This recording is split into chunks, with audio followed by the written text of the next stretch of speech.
जय Hind. Bajrangi study point में आप सभी का स्वागत है।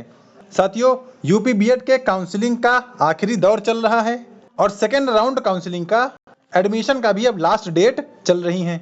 इसके बाद स्टार्ट होगा डायरेक्ट एडमिशन। तो बात करेंगे डायरेक्ट एडमिशन की क्या अपडेट है। आज चूंकि 23 अगस्त हो चुकी है और बीएड में 23 अगस्त से जुड़ी लेटेस्ट क्या अपडेट है, और सबसे जरूरी ये है कि जो लोग प्राइवेट में एडमिशन लेंगे उन्हें कैसे पता चलेगा कि उनका एडमिशन हो गया है, क्या प्रूफ रहेगा कि हमारा एडमिशन हो गया है। और दूसरा यह कि अगर हमने कहीं एडमिशन ले लिया तो क्या उसको बदला भी जा सकता है। तो भाई, प्राइवेट कॉलेज में जिनको भी प्रवेश लेना है, जिनको भी एडमिशन लेना, वो सभी लोग देख लें। तो डायरेक्ट एडमिशन की पूरी चर्चा की जाएगी और सारे डाउट आपके क्लियर किए जाएंगे। तो बिना किसी देरी के स्टार्ट करते हैं। साथियों, आप यहाँ पर रिवाइज्ड काउंसलिंग शेड्यूल देख सकते हैं, जिसमें आज 23 अगस्त संडे हो चुकी है। तो यहाँ पर आप देख सकते हैं 23 और 24 इन 2 दिनों में अभी एडमिशन होना बाकी है। उसके बाद 25 और 26 में सीट मैट्रिक्स और जो सीट मर्ज है वो डायरेक्ट एडमिशन के लिए रिलीज किया जाएगा। और उसके बाद फिर 27 अगस्त से थर्सडे से यहाँ पर आप देख सकते हैं डायरेक्ट एडमिशन शुरू हो रहा है। तो ये थर्ड राउंड की काउंसलिंग है। थर्ड राउंड में ही डायरेक्ट एडमिशन शुरू हो रहा है। तो काफी लंबे इंतजार के बाद अब समय आ गया है कि आपका भी डायरेक्ट एडमिशन कॉलेज द्वारा किया जाए।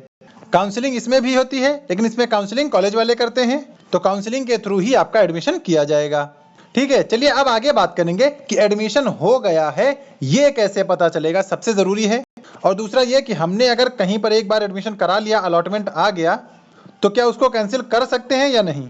तो सबसे पहले इसकी बात करेंगे, एडमिशन हो गया ये कैसे पता चलेगा। तो भाई, सबसे बड़ा जो प्रूफ होता है कि आपका एडमिशन कंप्लीट हो गया है वो आपका अलॉटमेंट लेटर है। और ये बीयू की वेबसाइट पर भी आपको ऑनलाइन मिल जाता है, जहां पर वो सारे ऑप्शन ऊपर में रहते हैं, कैंडिडेट डिटेल, एडमिट कार्ड का ऑप्शन या चॉइस फिलिंग का ऑप्शन। वहीं पर आपको अलॉटमेंट लेटर का भी ऑप्शन मिल जाता है। तो आपको ऑफिशियली भी वो चीज मिल जाएगी कि आपका एडमिशन हो गया है। तो अगर वहां पर अलॉटमेंट लेटर का ऑप्शन होगा तो उस पर आप क्लिक करके देखेंगे तो आपका जिस कॉलेज में एडमिशन हुआ है और जिस यूनिवर्सिटी से वो संबंधित है वो डिटेल आपको वहां पर मिल जाएंगी। ठीक है, तो एडमिशन पता होने का पूरा प्रूफ आपका अलॉटमेंट लेटर है। तो अलॉटमेंट लेटर से आपको पता चल जाएगा कि आपका एडमिशन कंप्लीट हो गया है। दूसरा, अगर बात करें कि मान लिया आपका कहीं भी किसी कॉलेज में एडमिशन हो गया, लेकिन अगर आप उसमें नहीं लेना चाहते हैं, तो देखो भाई, अभी जो सीट बुकिंग चल रही है उससे कोई समस्या नहीं, लेकिन एक बार अलॉटमेंट लेटर आने के बाद आप कुछ नहीं कर सकते हैं। तो जब तक आपका अलॉटमेंट नहीं आता है तभी तक आप उसमें कोई चेंज कर सकते हैं, क्योंकि अलॉटमेंट सिर्फ एक ही बार जारी किया जाता है, एक ही बार होता है। और अलॉटमेंट मिलने का मतलब ही होता है एडमिशन का कंप्लीट होना। तो अगर किसी का अलॉटमेंट जारी हो गया है तो फिर वो अपना एडमिशन कैंसिल नहीं कर सकता है। इसीलिए आप लोग सोच समझकर, जहां भी आपको एडमिशन चाहिए, सोच समझकर आप लोग अपना एडमिशन और अलॉटमेंट कंप्लीट कराइएगा। बहुत से बच्चे ऐसे थे जिन्होंने सरकारी में अलॉटमेंट करा लिया लेकिन अब उनको नहीं लेना है, तो उन्होंने भी बहुत सारे हमारे पास मैसेज किए और कमेंट में भी पूछा था। तो हमने उनसे यही बताया है कि भैया, अलॉटमेंट लेटर आने के बाद आपका कहीं भी एडमिशन नहीं हो पाएगा, क्योंकि अलॉटमेंट सिर्फ एक बार आता है। ठीक है, तो ये दोनों चीजें क्लियर हो गई होंगी। एडमिशन पता चलेगा अलॉटमेंट आने के बाद, और एक बार अलॉटमेंट होने के बाद आपका दूसरी जगह पर एडमिशन नहीं होगा। चलिए अब आगे बात कर लें कि जिन्होंने अभी भी कहीं सीट बुकिंग कंफर्म नहीं कराई है, हमारे पास अब सिर्फ 2 ऑप्शन बचे हैं। एक तो सहारनपुर का रहेगा, जहां पर आपको दोनों साल की फीस 51,000 देखने को मिलेगी और ईयरली एग्जाम रहेगा। सहारनपुर है कहाँ? तो ये भाई बिल्कुल उत्तराखंड के किनारे है और यहाँ पर माँ शाकुंभरी यूनिवर्सिटी रहती है। ईयरली बेस पे एग्जाम रहेगा। टोटल दोनों साल की फीस 51,000 आपको मिलेगी। दूसरा ऑप्शन जो बचा है वो लखनऊ का बचा है। लखनऊ में दोनों साल की फीस 70,000 है और एग्जाम यहाँ पर सेमेस्टर वाइज होता है। और सबसे अच्छी बात यह है कि लखनऊ में स्कॉलरशिप बेस्ड एडमिशन भी होता है। तो जो यूपी के बच्चे स्कॉलरशिप बेस्ड एडमिशन चाह रहे हैं वो लोग लखनऊ के लिए कांटेक्ट कर सकते हैं। और ग्रेजुएशन में आपका कम से कम 60% होना चाहिए, तभी आप स्कॉलरशिप बेस्ड के लिए एलिजिबल रहेंगे।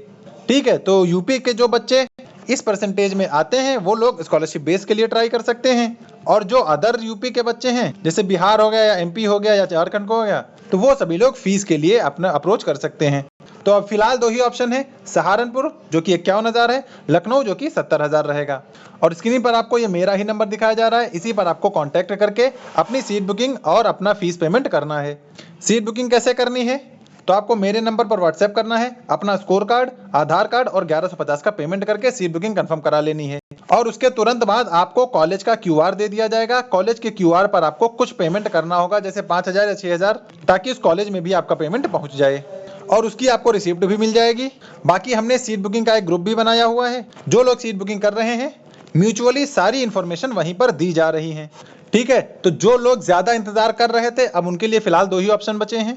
प्रयागराज और चित्रकूट का ऑप्शन क्लोज हो चुका है, क्योंकि वहां पर सीट बुकिंग फुल हो गई हैं। अगर सहारनपुर की बात करें तो यहाँ पर भी अभी 15 से 20 सीटें बची हुई हैं। यहाँ पर अभी ये काम चल रहा है। और लखनऊ की बात करें तो यहाँ पर भी अभी 8 से 10 सीटें बची हुई हैं, तो इन पर अभी काम चल रहा है। तो आपको इसी नंबर पर कॉन्टेक्ट करना है और अपना एडमिशन कन्फर्म कराना है। एडमिशन सबका 27 अगस्त के बाद ही किया जाएगा, क्योंकि 27 अगस्त ही ऑफिशियल डेट है डायरेक्ट एडमिशन की। ठीक है भाई, तो आप लोग दिए गए नंबर पर कांटेक्ट करते रहें और इन दोनों लोकेशन में जहां पर भी आपको सुटेबल लगे वहां के लिए सीट बुकिंग करा लें।